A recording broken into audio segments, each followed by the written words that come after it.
Just wrapped up the Rolex Los Angeles Sail Grand Prix, finished P9, felt like we left a few points out on the racetrack. Saturday, was the highlight for us. Unfortunately, Sunday, we were just a little bit off the pace, getting off the line, and that made things hard. But around the racetrack, we never gave up and kept passing boats, and that was really good to see. Let's answer your questions. This is the Buckley Debrief.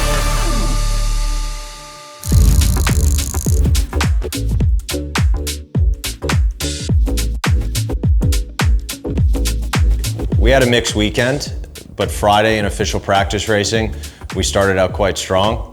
Saturday was the best day of windy sailing we've done as a squad. What was really exciting is we had great starts and we passed boats around the race course the entire time. And if we lost a boat, we were right back into how we were going to pass them back. So coming off the water on Saturday, I think the team was in great spirits and really starting to build that confidence. Sunday didn't go as planned. Typically we've been quite well at starting.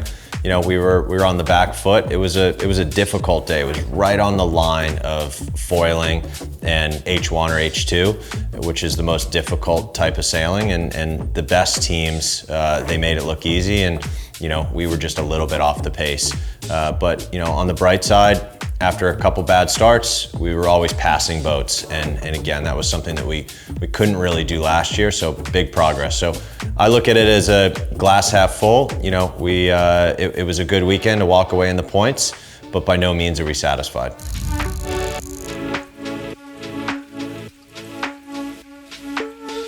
Yeah, I think everybody was, feeling a little anxious Friday morning before we left the mooring. We haven't raced an F50 since Auckland. And we didn't compete in Sydney. So it'd been 2 months since we'd been together as a team out racing an F50. So yeah, it was a little quiet on the mooring, but we got out there and once we nailed our first bear away, everybody was feeling confident, and we were off to the races.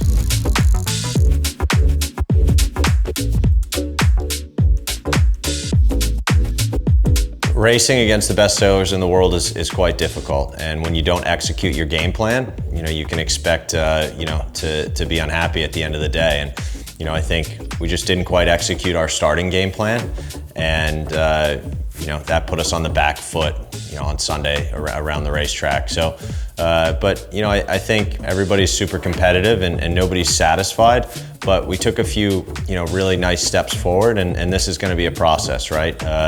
As we look deep into the future of when we believe we'll be kind of capable of winning in this league, there's a lot of steps that need to be taken to get there, and I feel like this weekend we took a few of them. So to walk away in the points, headed up to San Francisco this week is a positive.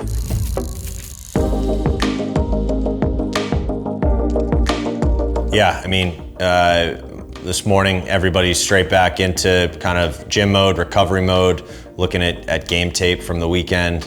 Also, we've got the forecast for next week, so trying to prepare of what we think the wind is going to be. Looks like it might be on the light side, which is atypical for San Francisco. So we'll review all the footage from previous years in San Francisco. We'll look at all the footage that we think will be applicable conditions-wise to San Francisco with the new T-foils, and we'll do the best we can to prepare. We have 1 day of official practice racing on Friday, and then it's right into it Saturday morning.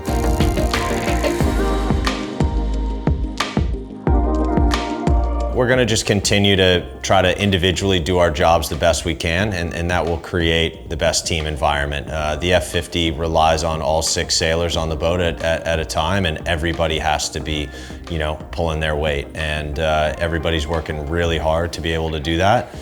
So I don't think the focus shifts at all. The focus is all on the process of learning and getting as much experience as we possibly can to put together a good result.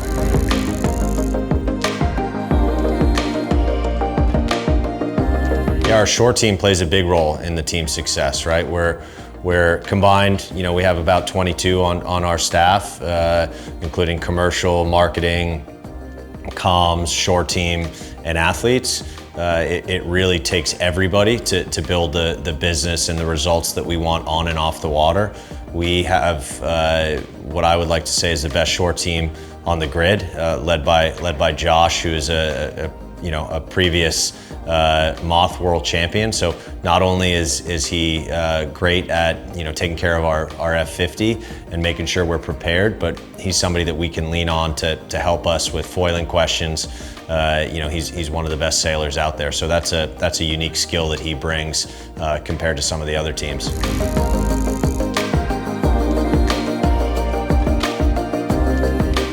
Focus on the process, one race at a time and one maneuver at a time. And if we do that well, I think we'll feel like we felt Saturday in Los Angeles, and which was a really nice feeling. So yeah, one step at a time, one maneuver at a time, and yeah, keep learning.